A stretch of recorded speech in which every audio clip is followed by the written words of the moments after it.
Hey guys, it's Holly. Have you ever wondered how some people go to Disney and they have a magical time, and then other people go and they have a miserable time? What makes the difference between a great Disney trip and an excruciating and exhausting trip?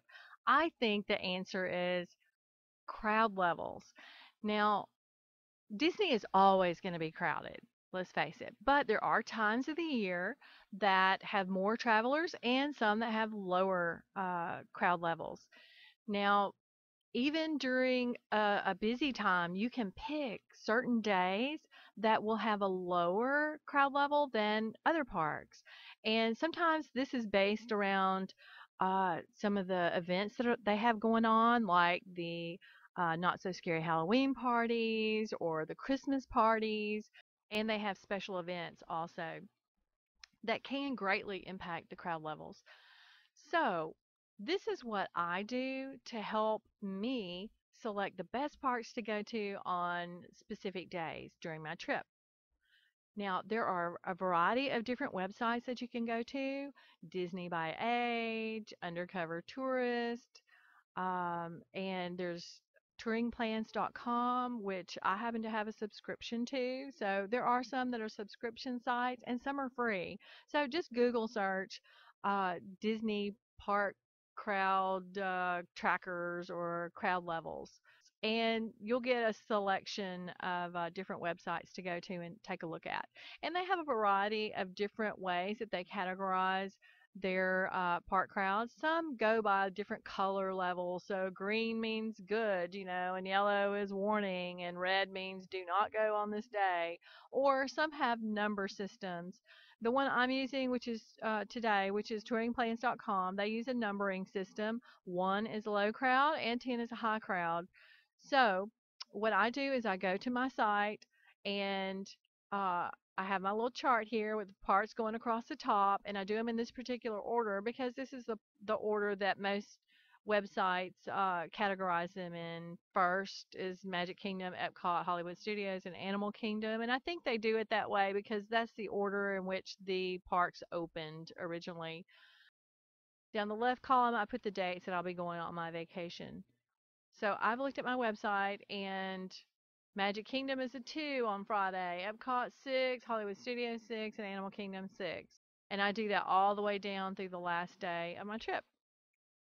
I will also put in, and you can get this kind of information from your site that you're using, or you can get it from the Disney World site. You want to take into account special events that they have going on. The Not So Scary Halloween party is on Friday the 12th. And I'll put in specific times for attractions that I'm interested in, like not really attractions, but events, special occasions, or diversions. Happily Ever After is at 9 p.m. Illuminations is at 10, which is unusual. It's usually at 9 p.m. on most days. And we got Fantasmic and Star Wars Galaxy Spectacular. Rivers of Light is ROL. Aha. And then we've got the extra magic hours also. So, for example, Animal Kingdom has an extra magic hour morning at 8 a.m. on Monday the 15th. So I make note of any extra magic hours because that is one of my pet peeves. I do not like to go to a park during an extra magic hour because I feel like a lot of the guests that are unfamiliar with park touring in Disney World, they tend to think that, oh, I get an extra hour, so we're going to spend 12 hours today at the Magic Kingdom, so that will be great. And that's not great. And I don't look down on people who do that. I'm just not one of the people that does that anymore. That's a way to have a miserable vacation. So next thing I do is I go through my calendar here or my little chart here, and I'm going to exclude particular days and particular parks based on things that I do not like or things that I feel disqualify them for my trip and my family. I'm not going this year to Not So Scary Halloween Party, and therefore I'm not going to want to go to the park that day because If I do go, I'm going to have to leave the park by 6 o'clock, I think, is the time that non Halloween party guests have to leave the park. So, and there are certain attractions that I enjoy riding at night, like I like Dumbo at night, and I like Splash Mountain at night, and Jungle Cruise. If you haven't done Jungle Cruise at night, you do not know what you're missing because everything just looks a little more real and it's a little less cheesy, I think, at night. Okay, let's see. Hollywood Studios has an extra magic hour on Sunday, so let's get rid of that day. And Animal Kingdom, extra magic hour mornings. No, no, thank you. There we go.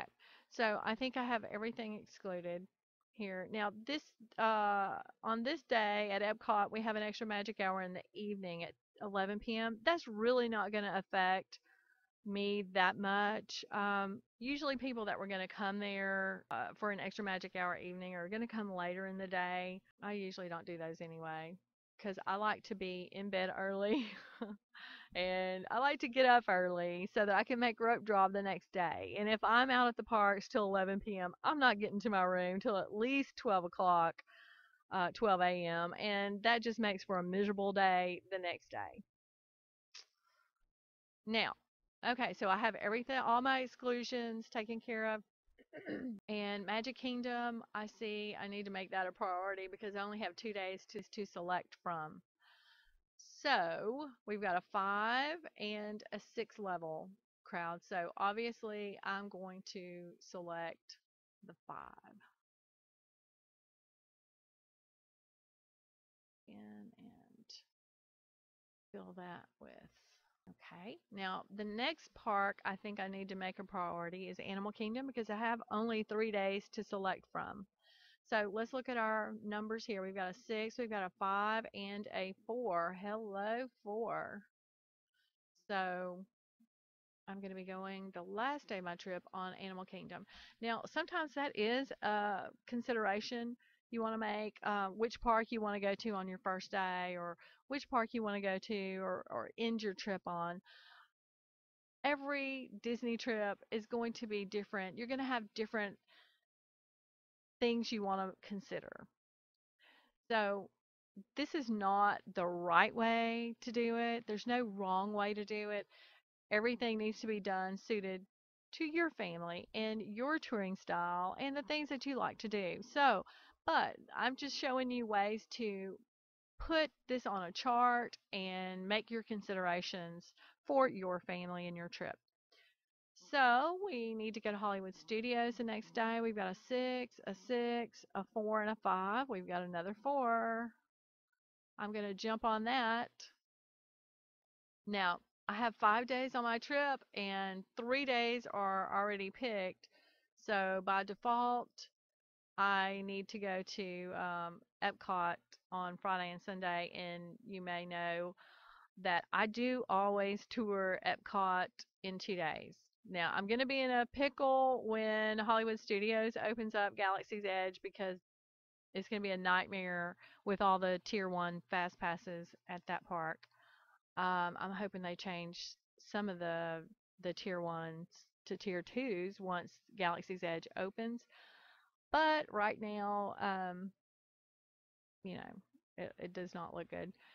Epcot has 4 tier 1 fast passes that I like to do. Um, Frozen Ever After, Test Track, Character Spot, and Soarin'. So I can rope drop 2 of those, but that leaves 2 other ones. So I'm going to have to do standby or hope for a last minute fast pass because I doubt there's going to be any fast passes available at my 30-day window since I'm a non-resort guest this trip. So I'm going to have to do it in 2 days. So like I said, by default, Epcot is going to be on Friday and Sunday. The other consideration is we're doing this trip during the Food and Wine Festival, so that just gives us an extra day to eat and sample the foods. Oh, can't wait. Another thing to think about is I have this column over here for the park hours. Usually on the website that I've used, they'll have the information about the park hours, or you can go to the Disney site and they'll post the park hours. But I would check them before you leave and during your trip because they do change and they change last minute at times. And if you're rope dropping, you want to be sure that you are at the park 30 to 45 minutes before the park opens so that you can be at the front of the line or the front of the rope drop section. So that is it in a nutshell. I hope that's been helpful. If you like the video, please hit the like button and leave any comments you have. If you have better suggestions, leave them in the comments below and click the subscribe button and the notification bell so you'll be notified next time I upload my next video. I plan on doing several more videos on little things that I do to help smooth out my vacation and make it go a little more simply. And I hope you enjoy this video. See ya!